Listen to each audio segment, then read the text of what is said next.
ভোটের আবহে এক তৃণমূল কর্মীকে মারধরের অভিযোগ উঠল বিজেপির বিরুদ্ধে। ঘটনাকে ঘিরে চাঞ্চল্য কাঁকসার ধোবারু গ্রামে। পুলিশের দ্বারস্থ হয়েছেন আক্রান্ত তৃণমূল কর্মী। যদিও অভিযোগ অস্বীকার করেছে বিজেপি। আক্রান্ত তৃণমূল কর্মীর নাম মনোজিৎ রায়। সূত্রের খবর, রবিবার বিকেলে পানাগড়ে মুখ্যমন্ত্রী মমতা বন্দ্যোপাধ্যায়ের রোড শো হয়। সেই কর্মসূচি থেকে ফেরার সময় জয় বাংলা স্লোগান দিচ্ছিলেন মনোজিৎ। অভিযোগ, সেই সময় এলাকার বেশ কিছু বিজেপি কর্মী তাদের হুমকি দিতে থাকে। সোমবার সকালে ফের এই ঘটনাকে কেন্দ্র করে দুপক্ষের মধ্যে বচসা হয়। এরপর মনোজিৎ মাঠে চাষের কাজ করতে চলে যান। অভিযোগ, সেখানেই তাকে ঘিরে ধরে মারধর করেন বিজেপি কর্মীরা। গ্রামবাসীরা খবর পেয়ে মনোজিৎকে উদ্ধার করে চিকিৎসার জন্য পানাগড় ব্লক প্রাথমিক স্বাস্থ্য কেন্দ্রে নিয়ে যায়। সেখানে চিকিৎসার পর দোষীদের শাস্তির দাবিতে কাঁকসা থানা পুলিশের দ্বারস্থ হন আক্রান্ত মনোজিৎ। যদিও তৃণমূলের তরফে করা অভিযোগ সম্পূর্ণ ভিত্তিহীন বলে দাবি করেন স্থানীয় বিজেপি নেতৃত্ব। বিজেপি নেতা ইন্দ্রজিৎ ঢালির দাবি, নির্বাচনের হারের ভয় দেখে বিজেপি কর্মীদের নামে মিথ্যা মামলা করছে। আমরা কালকে মমতার মিছিলে গেলাম, দিয়ে পরে ঘর আসতে ফেরার পথে বাস থেকে নামতে নামতে আমরা জয় বাংলা বলছিলাম। দিয়ে পরে আমরা বলতে আসছিলাম, দিয়ে পরে বলছে তুমি পুরো বলবি কেন, দিয়ে কিস্তি মেরে বললো। আমরা কিছু বললাম, আমরা এত করছিল, আমরা ঘর চলে গেলাম।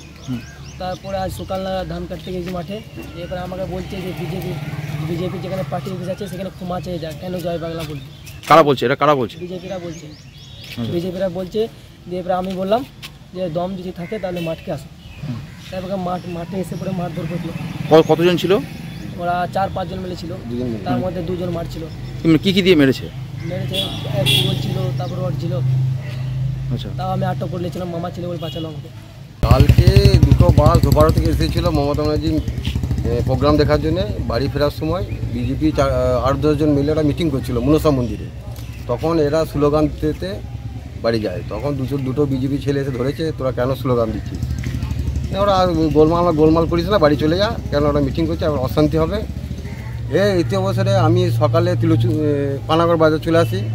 তখন আমার গ্রাম থেকে ফোন করে যে মনোজিৎ মাঠে ধান কাটতে গিয়েছিল, ওকে 4-5 জন মিলে গিয়েছে, 2 জন মিলে খুব মারধর করছে। কোন গ্রামে? কোন দোবারু গ্রাম।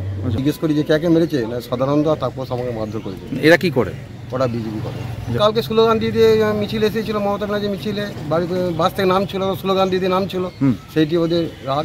নির্বাচন যত এগিয়ে আসছে, তৃণমূল কংগ্রেস হারের ভয়ে দিকে দিকে আমাদের কর্মীদের উপর মিথ্যা মামলা করছে। গতকাল ওই গ্রামে আমাদের একটা পথসভা ছিল। পথসভা চলাকালীন এই তৃণমূল কর্মীরা রাস্তা দিয়ে যাওয়ার সময় আমাদের কর্মীদের উপর গালিগালাজ করে।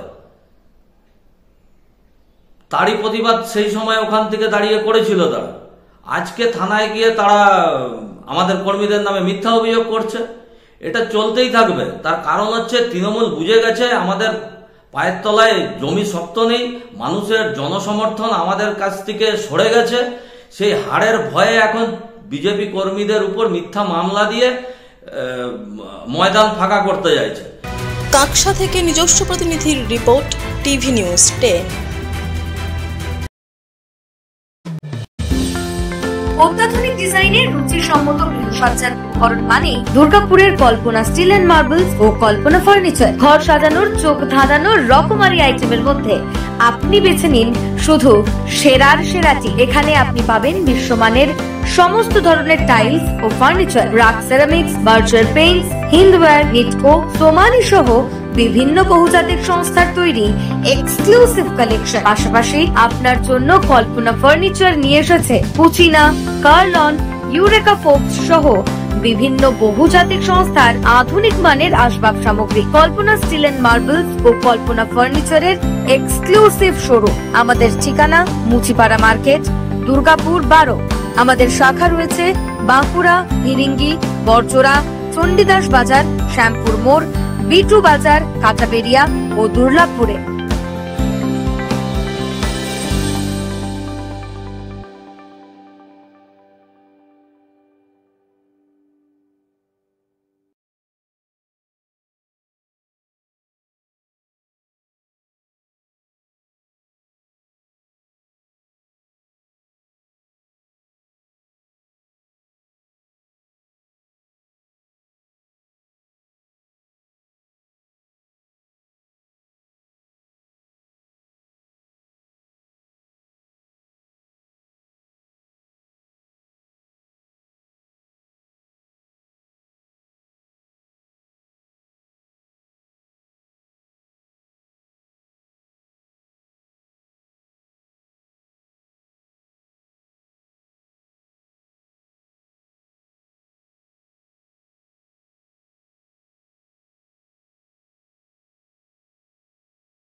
সবার আগে খবরের আপডেট পাওয়ার জন্য সাবস্ক্রাইব করুন আমাদের ইউটিউব চ্যানেল এবং ক্লিক করুন বেল নোটিফিকেশন আইকনে।